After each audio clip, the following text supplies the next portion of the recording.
Hello everyone! Aujourd'hui, vous m'avez spécifiquement demandé d'étudier pour vous deux verbes piégeurs, le verbe miss et le verbe mind. To miss, effectivement, il peut être compliqué à utiliser quand on ne connaît pas les règles. Et mind, très souvent, vous ne savez même pas que c'est un verbe. Non seulement c'est un verbe, mais en plus, il est très important à connaître. Alors, on va étudier tout cela, je vais tout vous éclaircir, comme d'habitude. Mais avant ça, pensez à vous abonner. Et si vous m'écoutez un podcast, merci de mettre 5 étoiles sur votre plateforme d'écoute préférée, ça m'aide vraiment beaucoup.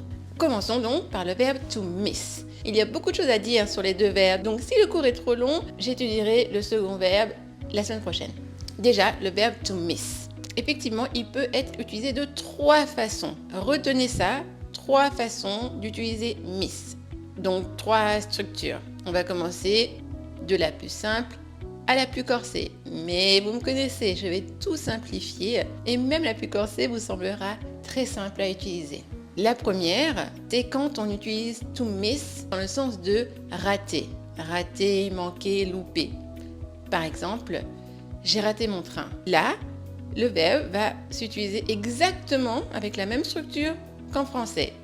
J'ai loupé mon train. I missed my train. C'est la même structure. Le mot à mot, pour le coup, est notre ami. Je fais référence au cours de la semaine dernière où le mot à mot était notre ennemi. On étudiait 3 verbes piégeurs, notamment à cause de leur préposition. Je vous mets la petite vignette si vous me regardez en vidéo. Et si vous m'écoutez, c'était le podcast 279. Elle a raté le bus. She missed the bus. Très simple. Maintenant, la deuxième structure qui diffère de la structure française, mais qui n'est pas si compliquée que ça une fois qu'on la maîtrise, est la suivante. C'est la structure où le verbe miss va être utilisé pour dire « il manque quelque chose ». Quand vous voulez utiliser miss pour dire « il manque quelque chose », par exemple « il manque un document », vous devez utiliser la structure suivante. Je vous la donne et bien sûr après, je fais des exemples pour vous illustrer tout ça. Pour utiliser miss correctement, vous allez vous dire cette phrase. En l'occurrence, il manque un document. En anglais, ça va être un document est manquant. Vous traduisez cette phrase mot à mot, un document est manquant. Et ça se traduit par a document is missing. Donc vous voyez qu'il y a une inversion. Il manque un document. Eh bien, en anglais, ce sera un document qui passera au début. Et ensuite, le verbe miss sera conjugué au présent continu. A document is missing. Autre exemple, il manque un stylo. Pareil, on fait l'inversion. On va traduire en fait un stylo est manquant, ce qui va nous donner a pen is missing. Vous commencez à comprendre.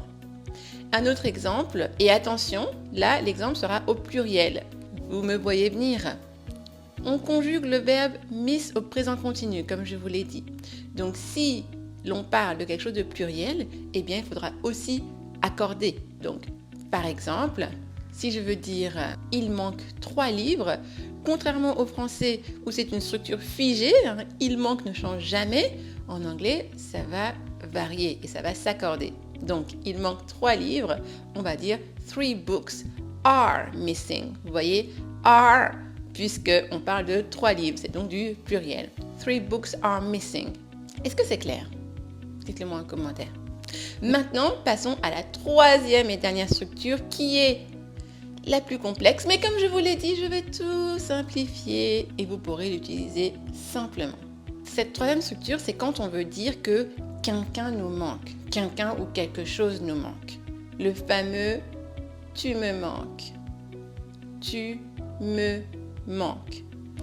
En anglais, ne surtout pas faire du mot à mot, là aussi il y aura une inversion, un peu comme dans la structure précédente, il y aura une inversion. Et là, comme je vous l'ai dit, pour simplifier les choses et pour que vous puissiez utiliser cette formule correctement, vous allez imaginer dire « je suis en manque de toi ».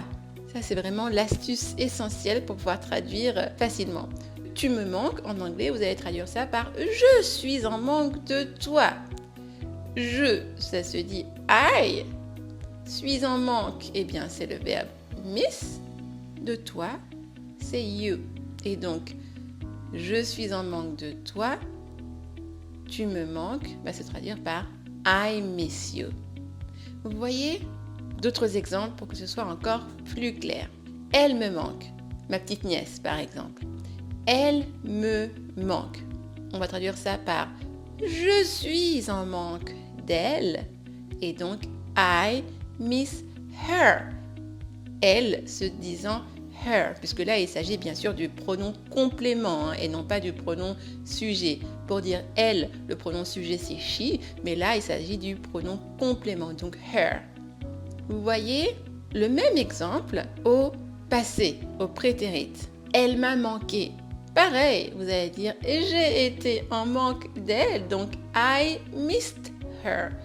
Vous voyez, ça simplifie vraiment les choses.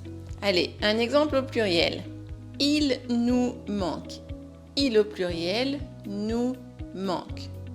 Eh bien, on va dire nous sommes en manque de. Et donc, we miss them. Eux se traduisant par them. Vous voyez, vraiment, une fois que vous connaissez cette structure astuce, ça devient facile, n'est-ce pas? Allez, un petit dernier, en changeant les pronoms. Vous leur manquez. Vous leur manquez. Ils sont en manque de vous. Ça va donc donner they miss you. Donc maintenant, pour étudier la structure de manière un peu plus grammaticale, en reprenant le premier exemple, tu me manques, vous voyez qu'il y a une inversion. Donc, tu me manques.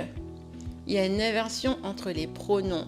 Le me, pronom complément, devient pronom sujet, donc I. Le tu devient pronom complément, you. Et entre les deux, nous mettons le verbe. C'est la structure un peu plus scientifique, grammaticale, de ce que je viens de vous expliquer avec la structure facilitée. Tu me manques, I miss you. Elle me manque, I miss her. Est-ce que c'est clair? Dites-moi en commentaire si c'est clair ou pas. Et surtout, faites des phrases d'exemple. Vous savez que c'est comme ça que l'on retient le mieux.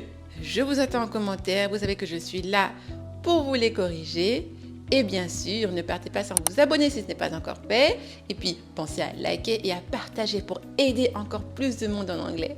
Have a nice day or a nice evening and see you soon. Bye bye.